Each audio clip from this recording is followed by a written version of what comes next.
ತ್ರಿವಿಕ್ರಮ್ ಅಂದ್ರೆ ಯಾರಿಗ್ ಗೊತ್ತಿಲ್ಲ ಹೇಳಿ. ಹುಡುಗಿಯರ ಕ್ರಶ್, ಬಿಗ್ ಮನಿಯ ಕಿಂಗ್.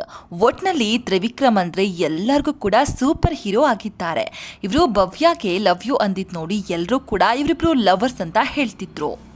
ಆದ್ರೆ ತ್ರಿವಿಕ್ರಮ್ ಆಚೆ ಬಂದ ಬಳಿಕ ನಾನು ಭವ್ಯಾನ ಮದ್ವೆ ಆಗೋದಿಲ್ಲ, ಅವಳು ತುಂಬಾನೇ ಚಿಕ್ಕೋಳು ಅಂತೆಲ್ಲ ಹೇಳ್ತಿದ್ರು. ಇದ್ರ ಜೊತೆಗೆ ತ್ರಿಮೋಕ್ಷಿ ಫ್ಯಾನ್ ಪೇಜ್ ಕೂಡ ಕ್ರಿಯೇಟ್ ಆಗಿತ್ತು.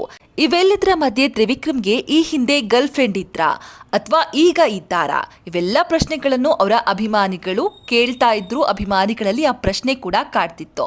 ಇದೀಗ ಈ ಪ್ರಶ್ನೆಗಳಿಗೆ ತ್ರಿವಿಕ್ರಮೇ ಖಾಸಗಿ ಸಂದರ್ಶನವೊಂದರಲ್ಲಿ ಉತ್ತರವನ್ನ ನೀಡಿದ್ದಾರೆ. ತ್ರಿವಿಕ್ರಮ್ ಮೊದಲ ಬಾರಿಗೆ ತನ್ನ ಪ್ರೀತಿಯ ಬಗ್ಗೆ ಬಾಯ್ಬಿಟ್ಟಿದ್ದಾರೆ. ಪ್ರೀತಿ ಅಂದ್ರೆ ಈಗ ಆ ಪ್ರೀತಿ ಇದೆ ಅಂತ ಅರ್ಥ ಅಲ್ಲ. ಮಾಜಿ ಗೆಳತಿ ಹಾಗೂ ಮಾಜಿ ಪ್ರೀತಿಯ ಬಗ್ಗೆ ತ್ರಿವಿಕ್ರಮ್ ಮಾತನಾಡಿರುವಂತದ್ದು. ತ್ರಿವಿಕ್ರಮ್ ತನ್ನ ಪ್ರೀತಿಯ ಬಗ್ಗೆ ಮನಬಿಚ್ಚಿ ಮಾತನಾಡಿದ್ದಾರೆ. ಲವ್ ಇತ್ತು ಆದ್ರೆ ಈಗ ಇಲ್ಲ. ನನ್ನ ತಂದೆ ತೀರಿ ಹೋದ 6 ತಿಂಗಳ ಬಳಿಕ ನಮ್ಮಿಬ್ಬರ ಪ್ರೀತಿ ಬ್ರೇಕಪ್ ಆಯ್ತು ಅಂತ ತ್ರಿವಿಕ್ರಮ್ ಹೇಳಿದ್ದಾರೆ. ಹುಡುಗಿ ಮನೆಯವರು ಸೆಟಲ್ ಇದ್ರು, ಬಟ್ ತ್ರಿವಿಕ್ರಮ್ ಇರ್ಲಿಲ್ಲ. ಇದೇ ಕಾರಣಕ್ಕೆ ನಮ್ಮಿಬ್ಬರ ನಡುವೆ ಬ್ರೇಕಪ್ ಆಗಿದೆ ಅಂತ ತ್ರಿವಿಕ್ರಮ್ ಹೇಳಿಕೊಂಡಿದ್ದಾರೆ. ಒಟ್ನಲ್ಲಿ ತ್ರಿವಿಕ್ರಮ್ಗೆ ಈ ಹಿಂದೆ ಲವ್ ಇತ್ತು ಅನ್ನೋದಂತೂ ಸತ್ಯ.